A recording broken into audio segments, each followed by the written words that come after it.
Michael J. with the opinion. So Pierre Poilievre, the Conservative Party, came out with their costing platform.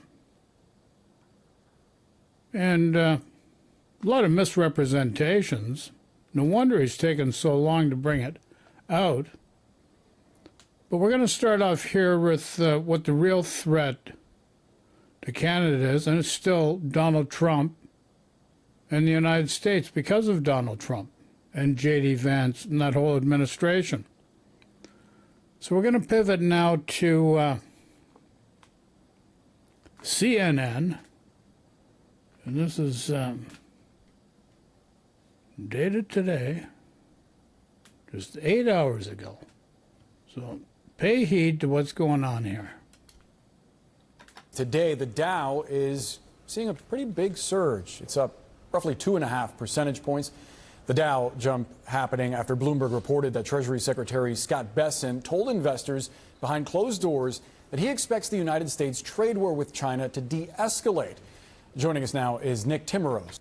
One thing you need to understand, the S&P 500 has gone down to its lowest level since it started in 1932. So this gentleman, I believe, if I remember correctly, is from the Wall Street Journal. He's a national economics correspondent at the Wall Street Journal. Nick, thanks so much for being with us. I have to ask you about those comments from the Treasury Secretary. Do you have any idea on what they're founded on? Because our reporting indicates that the administration reached out to Beijing and said that President Xi should request a call with Trump. Our understanding is that call has not yet come. Well, and Bessent didn't say that the U.S. is talking to China. He simply, according to what's been reported, repeated comments he made publicly last week. These tariffs on China are so high that they are a tax that's not going to be paid. They're going to destroy demand, and we can't maintain it for that long. So I think that's what you see markets reacting to right now. I have to ask you about the Dow being headed, despite today's historic gains, for the worst April since the Great Depression. I mean, there's a lot of factors here. There's China. There are... Did he say the worst April since the Great Depression? I think he did. I know he did. Pending deals with essentially almost every nation on earth.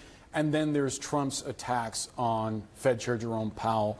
Which do you see as weighing most heavily on Wall Street right now? Well, I think it starts and ends with the trade war. And the reason for that is if you go back to the April 2nd Liberation Day announcements, the optimism on Wall Street was that everybody was going to know now what the rules of the road were going to be for trade. If you're a business, you are not going to put in a multi-billion-dollar investment in the United States if you don't know what your cost of goods are going to be. And we still don't have that clarity. So the tariffs on China, today we have the Treasury Secretary saying they'll come down. We still have this 90-day pause on the other tariffs with 60 other countries. People don't know what the future is going to look like, and so that freezes up activity. Some of that uncertainty leads to gold being at an all-time high and the dollar weakening as well. Do you think the Treasury Secretary, the Commerce Secretary are seeing those as red flags and advising the president that some kind of off-ramp is needed? They have to be concerned here. If you go back and look at what Secretary Bessent said a couple of months ago, he said the administration was not going to talk about the Fed. They were going to focus on the 10-year Treasury yield. And that's important because your mortgage rate, your auto loan rate, it depends on those longer-term interest rates. But if you look at the 10-year Treasury rate, it is up over the past few weeks. So that measure of success is going in the wrong way for the administration, and I think it has to concern senior economic policymakers. You wrote in the Journal that Trump is essentially laying the ground to blame Fed Chair Jerome Powell for any kind of economic weakening. What happens if Powell gets fired? And what happens if he says, all right, let's lower interest rates? Would that solve some of this problem? Lowering interest rates here isn't going to deal with not knowing what your cost of goods are going to be, having to pay a large tariff on a freight container that's getting off the boat in Long Beach, California. So it's not clear what lower interest rates do here.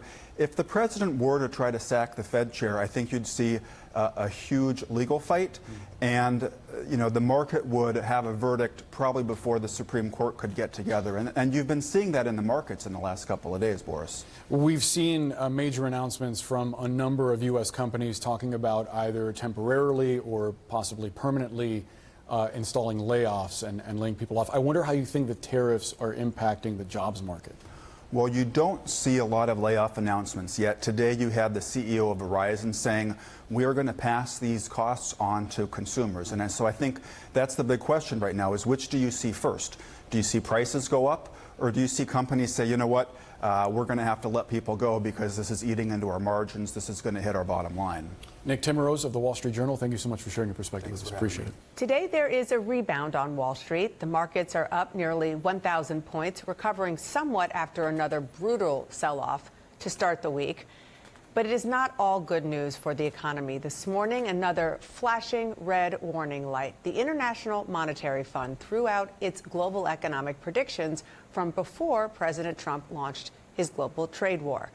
The new forecast: a slowing global economy and worldwide trouble with inflation, all because of the president's tariffs. And investors are obviously spooked. The bond market is down and the dollar is doing worse. So you did hear that. Worldwide inflation as a result of Donald Trump's tariffs. Than it has in years. This Wall Street Journal headline. It put the stock market's recent drop in context.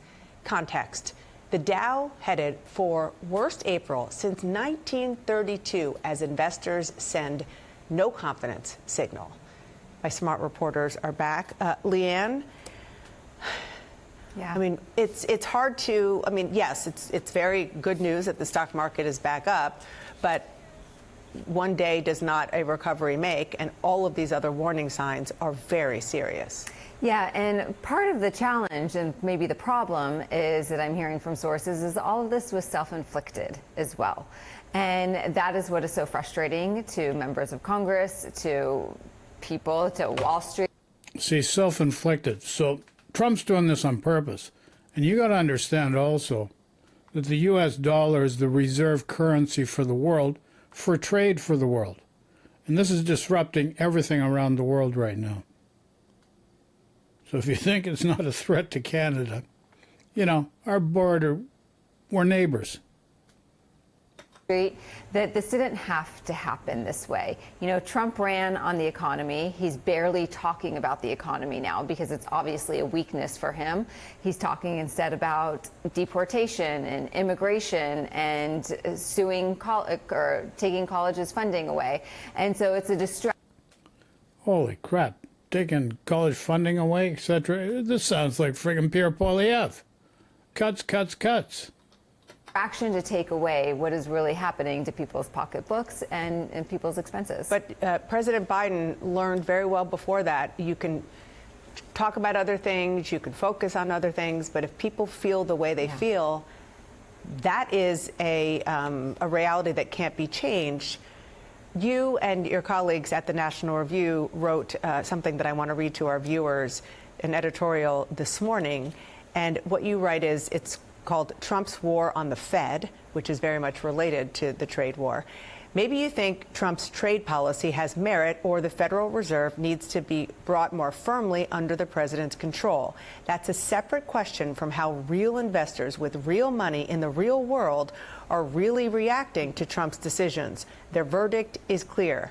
They don't like it.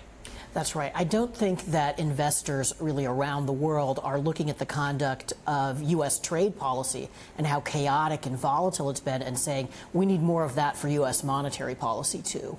But obviously Trump wants to bring everything within his orbit, and he wants to be able to control everything with his whim. Markets don't like that. Markets want predictability. They want certainty. And that's the one thing that he is least eager to provide.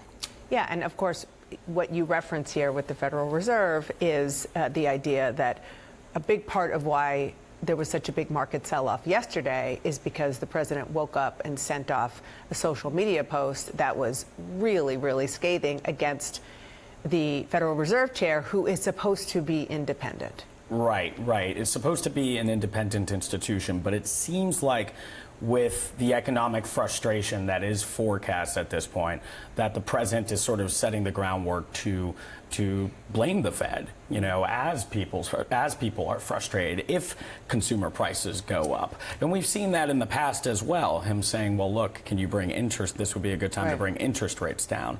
Well, we also know that that's a factor in rising inflation as well. So that interest rates are a tool to keep inflation down as well. So this is part of the playbook of the president when facing criticism on a specific issue, including something as crucial to his electoral win, as you noted, like the economy, finding someone to blame. Yeah. It seems like we know who that person is going to be Right, here. except that Jerome Powell wasn't elected. Sure. He was appointed, by the way, by Donald Trump in the first term. And President Trump now says, well, I think it was really immigration that got me elected. If you look at every exit poll, it was the economy, that drove it. And look where he is right now, Leanne. This is a question from a CNBC poll that came out a couple of days ago. On the economy, his disapproval is 55%. He's pretty underwater there. Inflation, very underwater, 60% disapproval. And then federal government spending is a little bit more even, but he still has a majority of people not happy. I will say that he's above water on the issue of immigration, which is probably why he continues to talk about that, which is exactly the point you were making. Yeah, absolutely. And that is, the fact that he's so... He uses immigration as a fear tool in the same way that Pierre Poilievre does. Very similar. MAGA in the South, Trump MAGA movement. We got Maple MAGA in the North with Pierre Poilievre. Axe the carbon tax. Axe the plastic tax. Axe the food tax. Axe the inflation tax. Really. So underwater in the economy. Oh, and so down south in the States, they got to slash all these friggin' services with government. They find out they need these services. People are complaining now because they thought government waste, but they find out, no, really, there's not much government waste. And you're cutting all these services. It's really affecting our lives. And they're cutting all these services just to finance the tax cuts. What's Pierre Poilievre doing? Slashing and cutting to finance the tax cuts. His costing platform came out today, and it goes to show it. Mega Maple North, or Maple Mega North, sorry. Economy, that might be the worst poll we've seen. I haven't gone Let's back bring and it back looked, up if we can. But I have not seen a poll that bad where he's so underwater on the economy. That's an issue that he was always either equal or winning, that people did approve of him. And, when you have Republican senators like Senator Kennedy going on TV and saying that this is absolutely Trump's economy now, that is bad news for Donald Trump. And he set really high expectations to move fast on this as well, to bring consumer prices down on day one, too. When you see polling like this, that cuts right through that argument. And there's something so perverse about his campaign for lower interest rates. First of all, it might not even be in his own best interest if it means you get higher inflation. We've seen how inflation is he'll end up deadly with for incumbent stagflation if he's not careful. But second, he's making it harder for Powell to cut interest rates. Even if Powell decided in a month we really need an interest rate cut, if he does it at that point, it'll look like he is giving in to Trump, and Fed chairs are very, very concerned about maintaining their credibility. Yeah, that's such a good point. Today, the Dow is... So there you go, folks. It's a serious threat. This is why the economy is a serious factor, because of down south. And Trump's doing this so he's a predator. He wants to go down in history. He wants to be like Putin. He wants to be like Xi. He wants to be like Orban. He wants to be the king of the hill. He wants to rule our domain. So don't think it's not serious. Yikes, what button did I hit seeing there? a pretty big surge. It's up roughly I hit the 2.5%. wrong button. So we're going to pivot to another guy here. Guy from Tennessee. Guy from Tennessee, you say? Yeah, guy from Tennessee. Oh, no, before I do that, I got to show you something here. This is what you guys don't understand. Everybody loves somebody sometime. Hey, what a voice. Not exactly Frank Sinatra. Okay, IDU, International Democracy Union. I've brought this up before. 40 years, there's Thatcher. Okay, here we go. If we were to fail, that freedom This is could very be important. imperiled. This is the Let conservative us stand movement. together and do our duty, and we shall not fail. Kind of like an Look back at the Orwellian last 40 movie here. years, and what do Orwell, you see? 1984. Without doubt, there is much to celebrate. The Berlin Wall is no more. The Cold War is behind us. The Soviet Union itself is no more. This is a victory for democracy and freedom. Market economics and trade have lifted millions out of poverty. We know what works. Freedom works. We know what's right. Freedom is right. More countries have achieved democratic government, and we can be proud of the part we've played. But major challenges to progress remain. Terrorism, Free trade has made the USA very rich. authoritarianism, the spread of nuclear weaponry, a new war in Europe. The stakes have never been higher. Fortunately, Yikes, who's that guy? Who is that guy? Stephen Harper. Mr. Stephen Harper. Who just endorsed Poliev? See the advertisements on TV the last couple days? Stephen Harper. Yikes. Why is that not freaking kicking in? the IDU Global Network has never been stronger. From 19 founding members who gathered here in London in 1983, we are now 84 parties strong. 84 Across parties 60 strong around the countries world. and 6 continents, from the USA to the UK, from Australia to Ghana to Greece and all around the world. The IDU is a growing global platform. We connect parties. We bring together legislators, political professionals and thought leaders to build relationships, to share Mr. Stephen Harper again. Holy their moly. best practices for campaigning and governing, and to support the global spread he of is freedom again. and democracy. There is no time for spectators. As we celebrate 40 years of the IDU, we must work harder than we ever have before. We must reach out to new parties, build stronger relationships, and support IDU leaders, legislators, campaigners, and activists as they work to deliver leadership at home and support freedom and democracy around the world. It's time to connect, to build, to grow. Because together, You know, Stephen Harper, he's an economist by education, but he's never worked as an economist. And he's doing the Alberta Pension Fund. He started December 2024 maybe? Under the government of Danielle Smith. And then, you know, there's the big health crisis there in Alberta because they're trying to backdoor private health care and a two-tier system. So here you go. IDU, chairman, the Right Honorable Stephen Harper. He's the chairman, so that's chairman of the board. The big cheese. The big cheese. Got quite a group of people. Apparently Orban's picture was here before too, but they took it out. Maybe it was a little too controversial. But here's another thing here.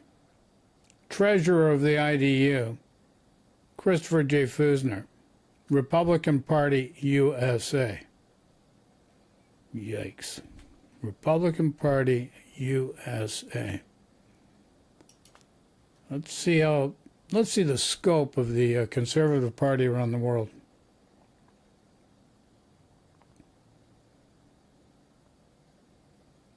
Member parties. This is it, all in blue. Most of the world is conservative parties. The legend, the dark, they're in power and government. And the lighter blue, they've got a representation, but they're not in power. They're not the leading party. But they're huge, all over the world. Stephen Harper, chairman. So now you learn something new every day, don't you?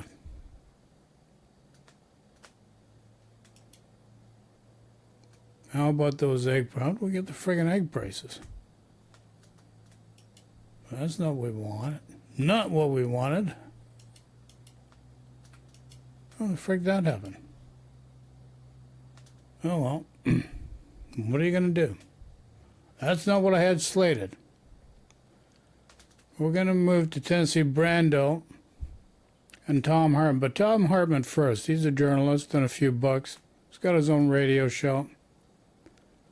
Put this out today or DOGE yesterday. is claiming that they have discovered all kinds of examples of unemployment fraud. Yeah, now, unemployment insurance was put into place in 1934 or 35. I think the Tom Hartman program. It's been running since 2003 and is nationally syndicated. As Holy for Tennessee frick. Brando, this seems to be the stage name of a musical artist and social commentator who contributes. Thanks, Google. We didn't need that.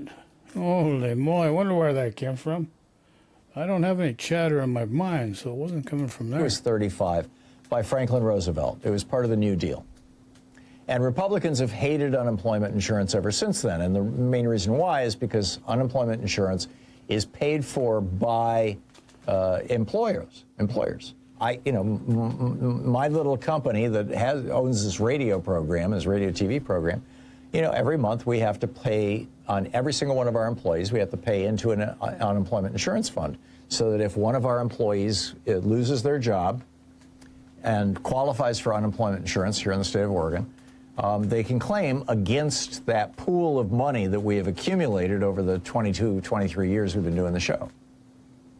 It's frankly, I don't think it's ever happened to us. Maybe it might have happened once. Yeah, I think it did happen once with an employee who got real sick. But basically, the idea here is that Republicans don't think employers should have to ever pay for anything. Right? It's like, they shouldn't have to pay taxes. They shouldn't have to pay into unemployment.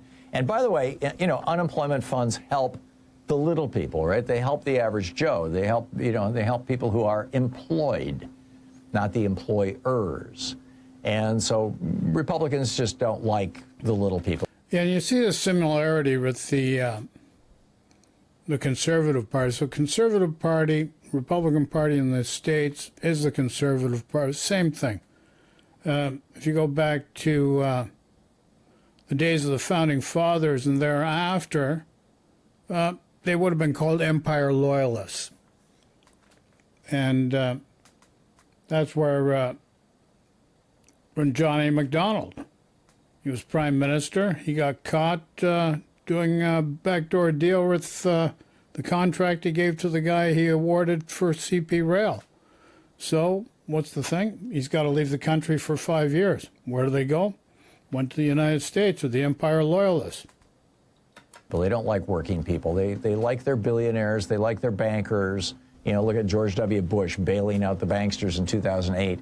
So with so many trillions of dollars that the banksters themselves who had crashed our economy were giving themselves $100 million, billion-dollar bonuses with this government money that George Bush just kind of lathered all over them. And what's really weird is over on Twitter, you'll find right-wing trolls claiming that it was Obama who bailed out the banks. No, it was Bush.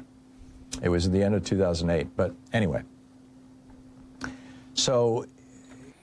Yeah, so here you're having a situation where you're getting cutbacks.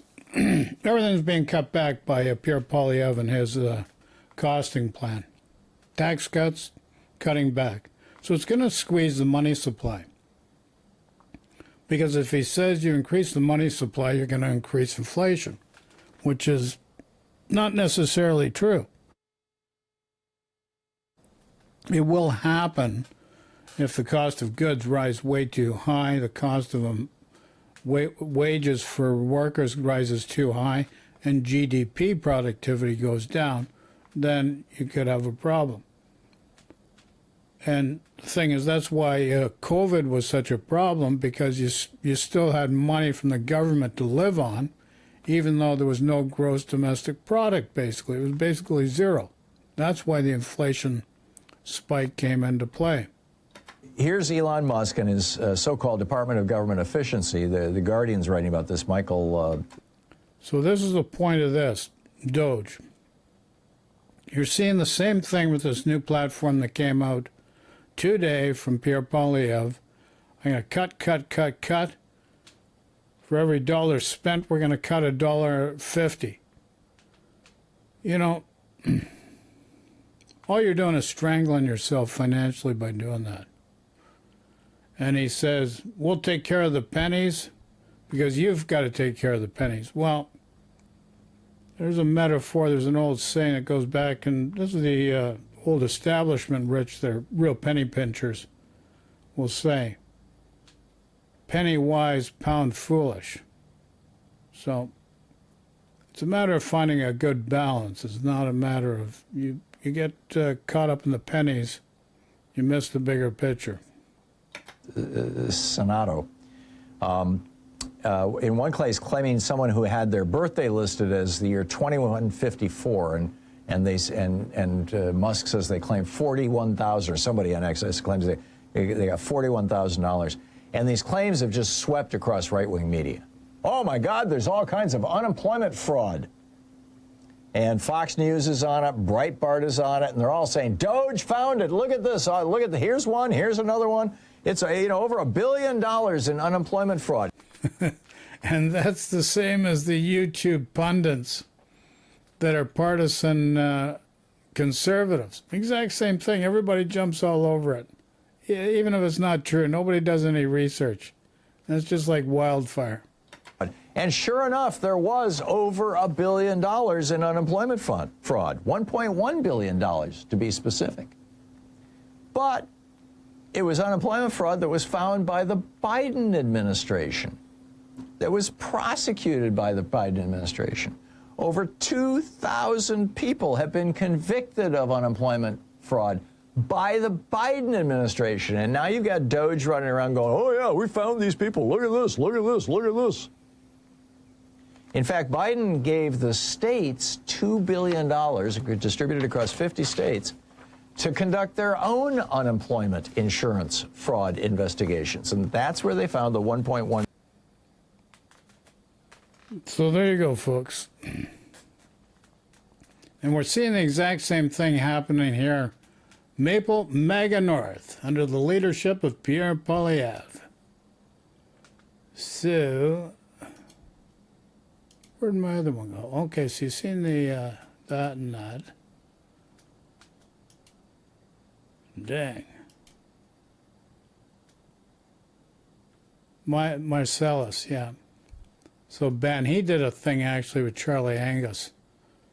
And he's the guy that said, you know, he said, he's a lawyer, professor, and he said, oh yeah, he's got the same MO as Donald Trump. Maybe not to the degree, and I'm saying he's not to the degree of Donald Trump, not to that extremity. But Ben wasn't holding back. He was saying, yeah, totally. So this is the one I want you to see. This guy works for Ben, Midas Touch. Tennessee Brando from the States.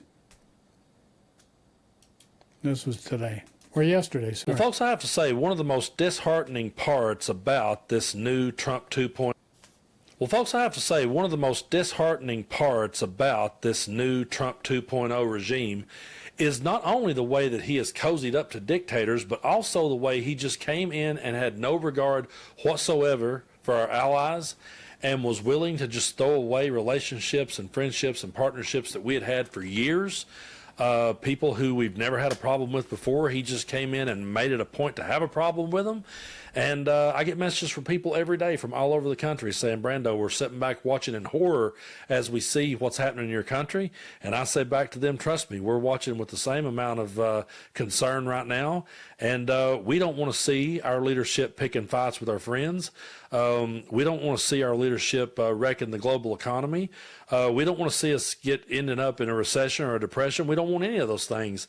We would like to see this country flourish. But right now, we have a president who seems hell-bent on destroying all of our partnerships and just running completely amok. But I'm really glad to see people not backing down. And I'm actually pulling for people like Charlie Angus, who's just not backing down from Trump.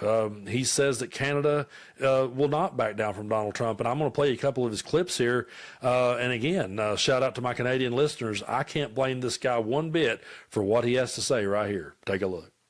I think what's really concerning is that an idiot like Trump has been allowed to monkey wrench the global economy without anybody stepping in and saying, whoa, Donald, what the heck are you doing? When we see him tariffing poor Madagascar because Madagascar doesn't buy enough product from the United States. Madagascar is too poor to buy product from the United States, but they offer Americans cheap chocolates. Donald Trump picks a fight with them. The on again, off again tariffs in terms of auto, nobody even knows where that stands. Right now, South Dakota is freaking out, North Dakota, the farmers in Montana, because you have an integrated border in terms of ag trade, $70 billion. All that's in chaos right now. I think he's pushing us towards a major, definitely an American recession, probably a global recession, and maybe a depression if he doesn't step back. But it's up and down. And the thing that really strikes me about Trump and his crew is they're really, really tough until you stand up to them, and then they blink. And that's certainly what's happened with Canada, and Canada's been very strong. And then they come back at it a second and a third time. The feeling I'm getting from Canadians is they don't care what Trump does next. We're going to do what we're going to do. We're looking to rebuild our economy, and we're going to do it without our former ally, our former friend, our former partner. We're going to have to take steps that we're going to take because we simply cannot trust the American regime anymore. You know, I got to be honest, it's really sad to hear him say that. When I watched that, it wasn't something that was easy to watch. But I cannot blame him one bit for saying that, and I can't blame Canadians for feeling the way that they feel. I mean, you have every right to feel the way that you do.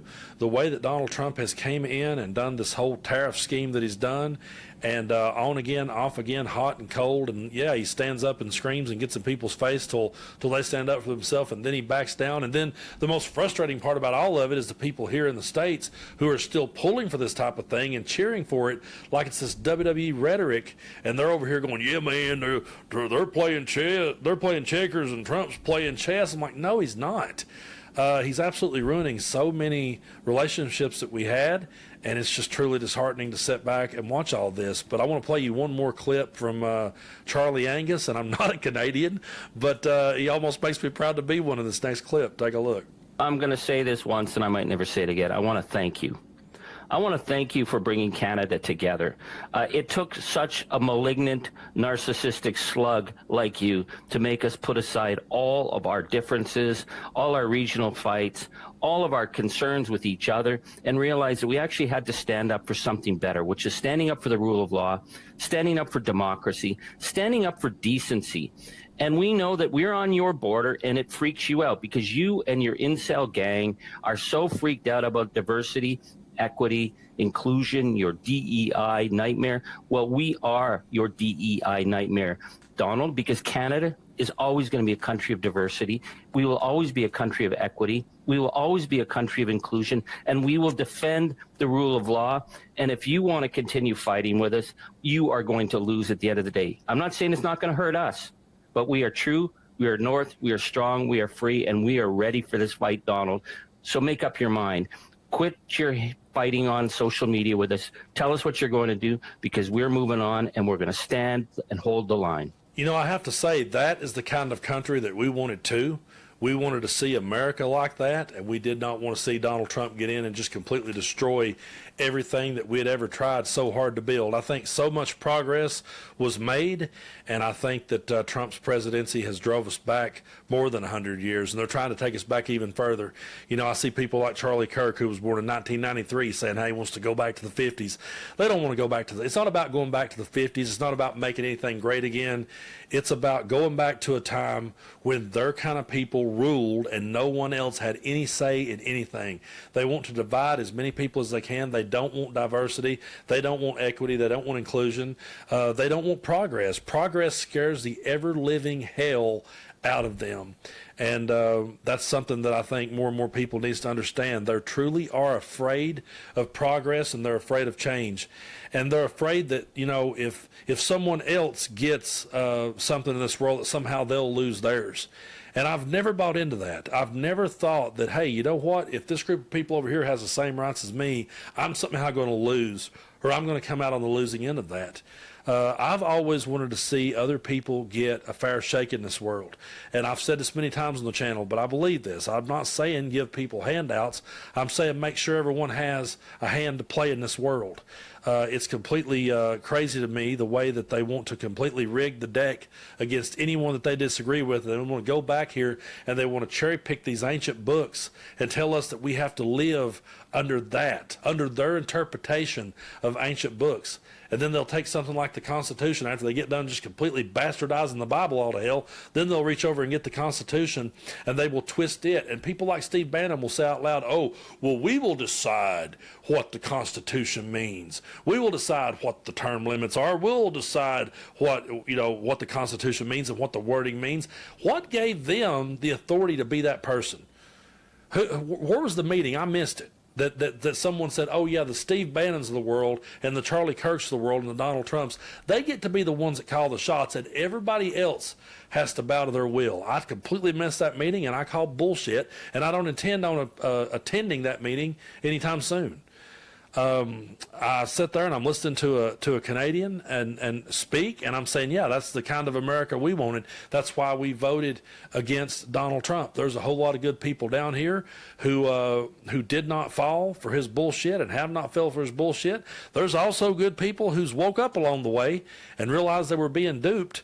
And the saddest part is there was a whole lot of people that stayed home on Election Day because they couldn't tell the difference, and they completely lost faith in the system. Yeah, and that's a real tragedy, losing faith in the system. And you're seeing that up here in Canada. That's why it's so important to still get out there and vote.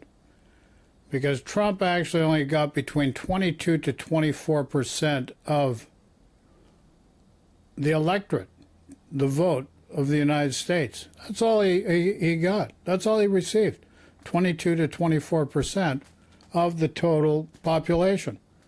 But he's taken that to act like a dictator and an autocrat, and he's just cutting everything, cutting taxes for everything, cutting taxes for everybody, cutting services to pay for the taxes, and you're seeing the same thing with Pierre Poilievre, this costing platform. Cutting services, cutting taxes, cutting the services to pay for it. It's as simple as that. And now they're sitting back, they're losing their jobs, and they're going, how did these things happen? Well, it happened because you wasn't paying attention. I'm not trying to be an asshole. I'm not trying to be rude or condescending or anything like that. It's just the truth. If you've suddenly lost your job and the program that was holding your job up got slashed, and now you're fixing to be out of work, if you'd have been paying attention, we were warning of these things the entire time.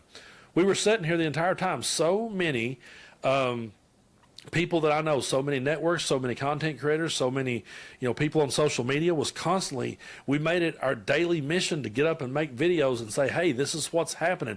This is what Project 2025 is all about. This is what they're intending to do. And we tried so hard to warn people, and people just, they didn't have any faith in the system. They lost so much faith in the system that they lost faith in their fellow Americans too, and they wouldn't take our word for nothing. And now we have to sit back and just watch Trump be a bully on the world stage and humiliate us on the world stage. And I just want to say that I don't think Donald Trump knows what being an American is.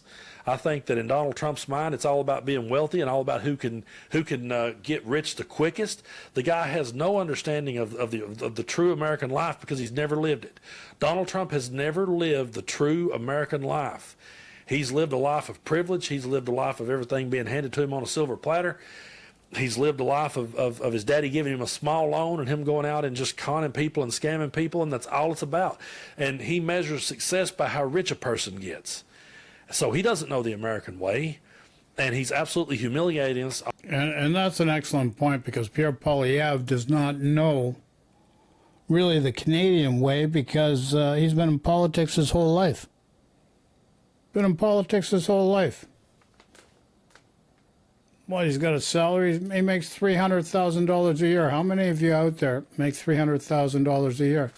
How many of you have a 32-room house that you don't have to pay for? Everything's paid for. And he's got a chauffeur as well. Like, folks, you're seeing the exact same behavioral patterns here as you did there. Okay, so I mentioned the IDU, which is conservatism, IDU, International Democracy Union, but how big the conservative movement is around the world. So one of the things I wanted to do, and I couldn't pull up my my saved PDFs or other clips. So let's go back to picture-in-picture. Now, this is the endorsement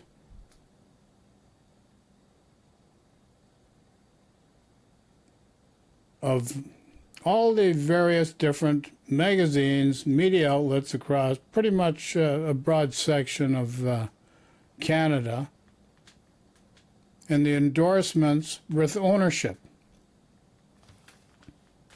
Everything in blue is conservative. Everything in red is liberal. So you've seen a manipulation of conservative influence. And that influence has been playing on the minds of the people, the citizens, for a long, long time to sway your way of thinking to their way of thinking. Toronto Sun's a prime example of that. National Post. All owned by an American hedge fund. These are the things you need to know. Here's the other thing. Pierre Poilievre, go back to the Wayback Machine, because for a while there I did some search engine optimization. And the Wayback Machine was to be able to historically see things about websites and pages on those websites. Well, guess what? World Economic Forum, everybody says WEF, everybody blames the WEF for everything. Pierre Poilievre was a member. John Baird, that is a member helping his election, his profile is still on the World Economic Federation or Forum. So you've just been sold a bad bag of goods because people don't want you to know. They want to influence you.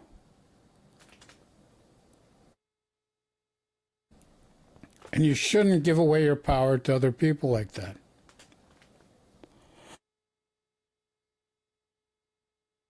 Excuse me, dry throat. And you shouldn't give your power away to other people like that. It's not a good thing. No need to do that. So I've given you enough information there now. You see the scope of the party. The Conservative Party. Maple Mega North. Now what we're going to look at tonight, or right now, and then we're going to cut it out because it's going longer than I wanted. Let's look here. This is the important factor of the costed program that came out today.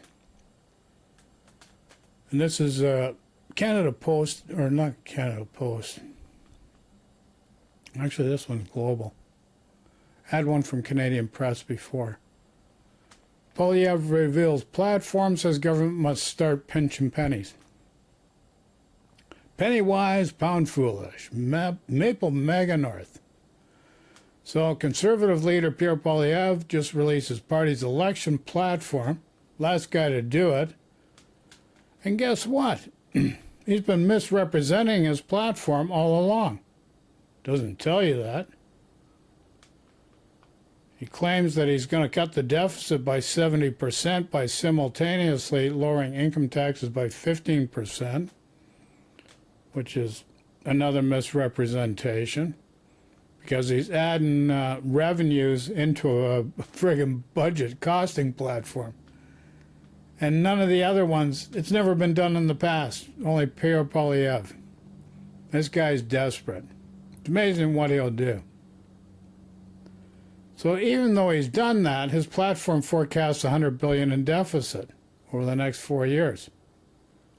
Meanwhile, when you look at the Liberal one, once you look at it closely, because nothing was hidden with it, it's only about $67 billion in deficits.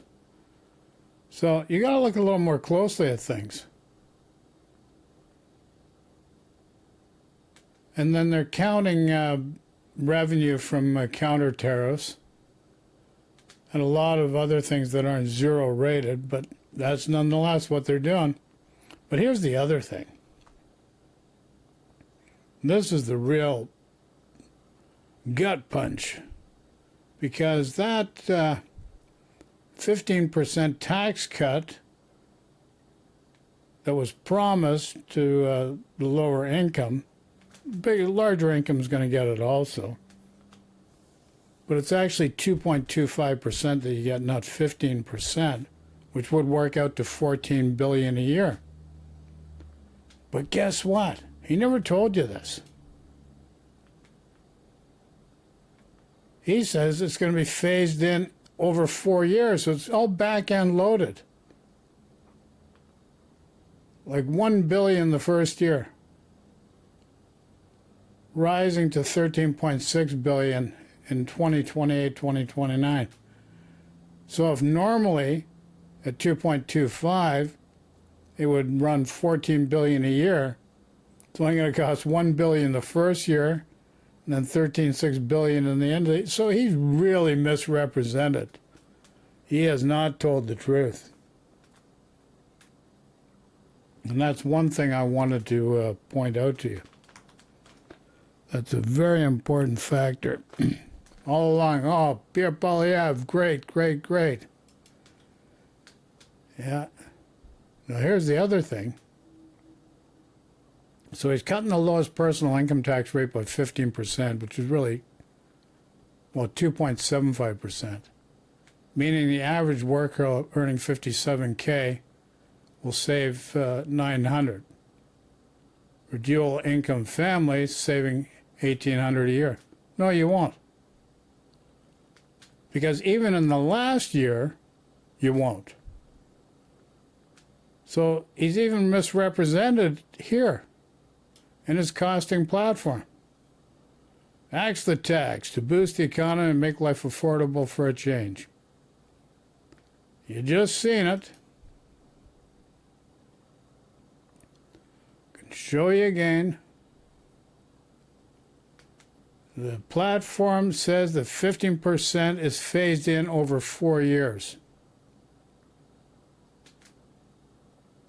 The Canadian press noted Poliev did not mention when he announced it earlier in the campaign.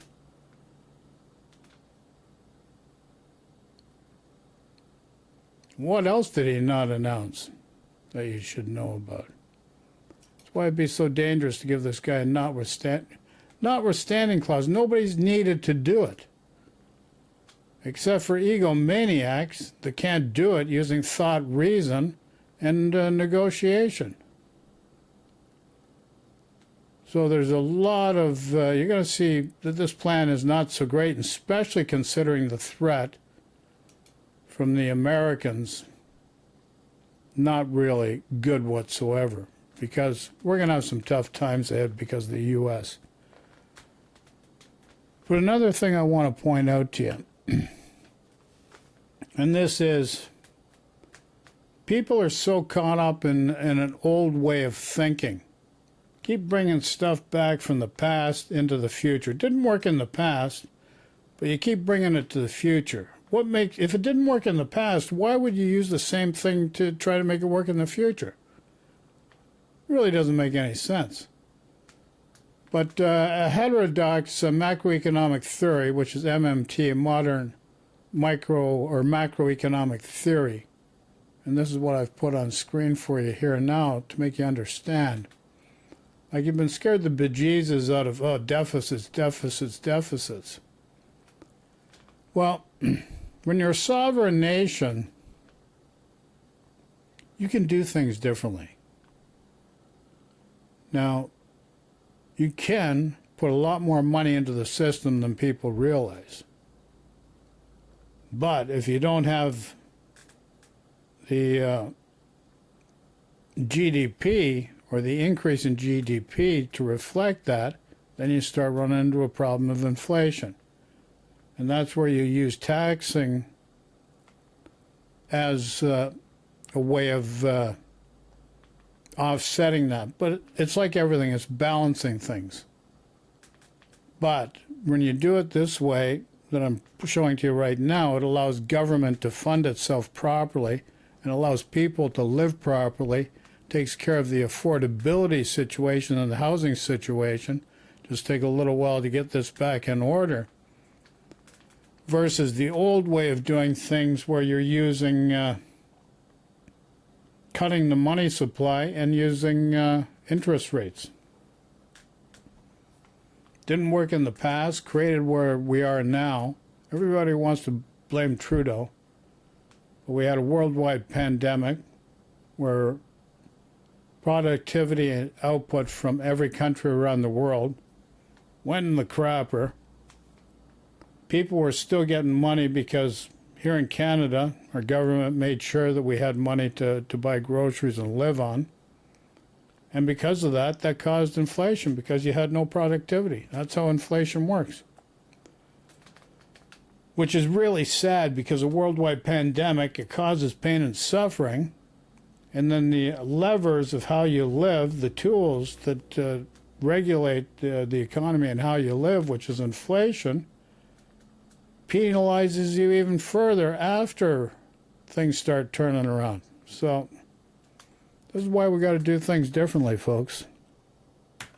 And this is why Carney's doing things differently.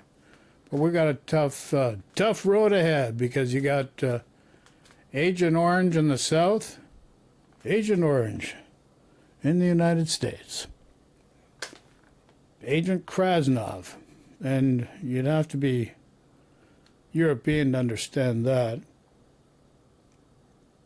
But now you have Pierre Poilievre, Maple Mega North, and he's showing the same tendencies you see down south of the border, and it's naive to think that that's not going to be an issue for Canada. You're kidding yourself. The global markets are getting rattled. And this is only just the beginning.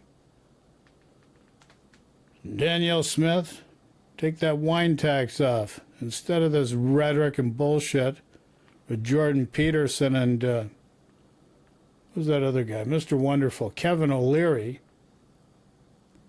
Like these guys don't know what they're talking about. Don't follow those guys. They're going to lead you down a path that's crooked and lead you nowhere and putting you down rabbit holes, and you'll spend many lifetimes just going down rabbit holes. and never figure out where you're going. So, I'd like to thank you for watching. Understand, we got less than a week for the election. You got to learn what's going on. You got to make your own decisions and vote for who you think will help you and your community and your country. Simple as that. But do your research. I'd like to thank you again. Sending love and peace to everybody. And take care. Be good. Ciao for now.